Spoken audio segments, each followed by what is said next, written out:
All right, as a concerned American citizen, we need to have a serious conversation about the cognitive state of the president. I should not have to wake up every single morning as somebody who's 23 years old now and watch the president struggle to form a coherent sentence. In this clip, he takes credit for predicting 9/11. We'll get there in just 1 second. It's as crazy as it sounds. But also, the speech is littered with the type of divisiveness that has become all too commonplace in American politics over the past decade due to Donald Trump. I mean, let me just show you this clip right here of Donald Trump speaking to service members in Norfolk, Virginia for the upcoming 250th anniversary of the Navy. It's happening on October 13th, and Trump has been giving speeches. In this first clip, Donald Trump tells our Navy that we have to take care of this little gnat on our shoulder called the Democrats. It may not seem like a big comment, but as I play the comments throughout this speech, you'll notice that he is trying to goad and rile up the audience against Democrats and quote-unquote Barack Hussein Obama. I mean, take a look at this clip. But we have to take care of this little gnat that's on our shoulder called the Democrats. They want to give all of our money to illegal aliens that pour into the country. And, you know, I have a bigger heart than they do. But the problem is when you do that, they come in by the millions. Everybody wants that, so you can't do it. So he just told the Navy that essentially half of the American people, the Democrats, need to be taken care of like gnats. But in this next clip, Donald Trump tries to goad the Navy into booing Obama by going Barack Hussein Obama, but is met with mostly silence because the military you're not really supposed to get inherently political. You're not supposed to get openly political, even if the commander-in-chief is standing in front of you trying to goad you into hating half the country. Could you imagine if President Obama, for 1 second, imagine if President Obama had spoken to service members and tried to say that Republicans were gnats and made fun of Republicans, and while that was happening, the National Guard was being deployed into only Republican states, targeting Republican governors, not even talking to Republican governors, making fun of them while mobilizing the military into their states. There would be an uproar. Yet when Donald Trump does it, they, number one, normalize it, but then they call us divisive for calling it out. If I say that it's, a bit fascistic for the president of the United States to goad the military into booing half the country, and a little bit fascistic to mobilize the military, they'll say that I'm divisive for using the word fascist when Trump is the one saying this to our service members. A man that everybody loves. He was my doctor in the White House, and I got to know him very well. He was also the doctor for Barack Hussein Obama. Have you heard of him? And he was the doctor for a man named Bush. I mean, Donald Trump left a space there. I'm not even joking. He left a space to try to get boos from the crowd. Listen to this. For Barack Hussein Obama. Have you heard of him? And he was a doctor for a man named Bush.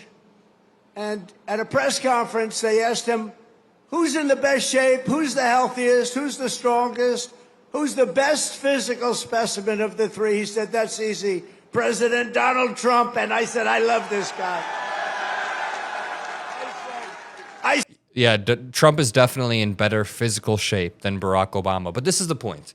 Trump, just a few weeks ago, it might have been over a month ago now, posted an AI image of Chicago being invaded by the quote-unquote Department of War. It was an AI image of Chicago up in flames.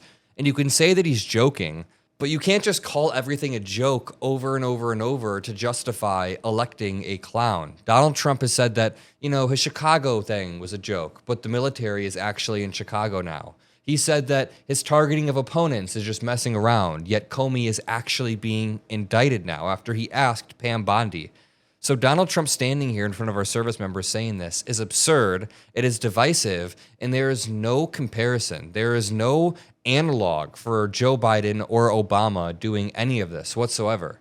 There is one comment they point to from Joe Biden where he says, MAGA Republicans, I'm not talking about all Republicans, just MAGA Republicans are divisive. That's all Joe Biden says, and they claim he's like a dictator for saying that. Watch this clip of Donald Trump speaking about Osama bin Laden and the World Trade Center. He says, please remember, I wrote about bin Laden a year before it happened. He begins to rant about 9/11 for another minute. Just take a listen. This one is going especially viral. I don't want to be politically correct anymore. And history will never forget that it was the SEALs who stormed the compound at Osama bin Laden and put a bullet in his head. Remember that? And please remember, I wrote about Osama bin Laden exactly 1 year ago, 1 year before he blew up the World Trade Center. And I said, you got to watch Osama bin Laden. And the fake news would never let me get away with that statement unless it was true. But I said 1 year before to Pete Hegseth, I said 1 year before, where's Pete? In the book, I wrote, whatever the hell the title, I can't tell you. But I can tell you there's a page in there devoted to the fact that I saw somebody named Osama bin Laden, and I didn't like it, and you got to take care of him. They didn't do it. A year later, he blew up the World Trade Center, so we got to take a little credit because nobody else is going to give it to me. You know the old story? They don't give you credit, just take it yourself. Could you imagine if Joe Biden went on a rampage this unhinged on stage about 9/11?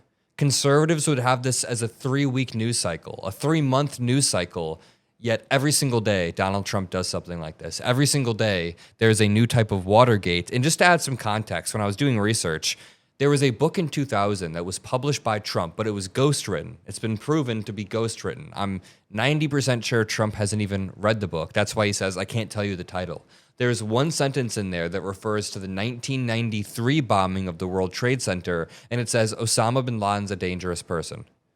Now, this is not some sort of prediction that takes any sort of intelligence to find out. In 1993, there was already a bombing of the World Trade Center from Osama bin Laden, and Trump was just writing about that, saying that he's dangerous. And it wasn't even Trump, it was his ghostwriter. This is absolutely absurd. He doesn't even know that he's lying in this. This is 25th Amendment type of stuff right here. This is 25th Amendment stuff. Here is Donald Trump referring to World War I and World War II, saying we won everything in between that. Later on in the speech, he says we could have won Vietnam if we fought harder. So then he's conceding we did lose some wars, but not in between World War I and World War II. I don't even know how to. Thank you, Pete. Doing a job. I said, Pete, what do you think? You know, we used to call it Secretary of War, the Department of War, the War Department. Now we call it Defense. And I don't know, would you ever want to, you know, we won World War I. We won World War II. We won everything in between. We won everything before. What wars were in between World War I and World War II? And all of a sudden they decide to change the name. They went woke then too, you know. Woke is a long-term word. Okay, so in order to not be woke, we have to revert back to like the 1950s, 40s? I said, what do you think about changing it to the Department of War? He said, I love it, sir. And that was about the end of it, right? You could have literally brought up anything and Pete Hegseth would have been like, I love it, sir. I love the idea that you just brought up, because Pete Hegseth is an absolute ass kisser. I'm going to leave it there, but if you appreciate the videos that I make on the Adam Mockler channel and you want to see more, don't forget to follow below. Whether you're watching on Facebook or on YouTube or on Spotify, make sure you follow and drop a review, drop a like. I love you all, and peace out.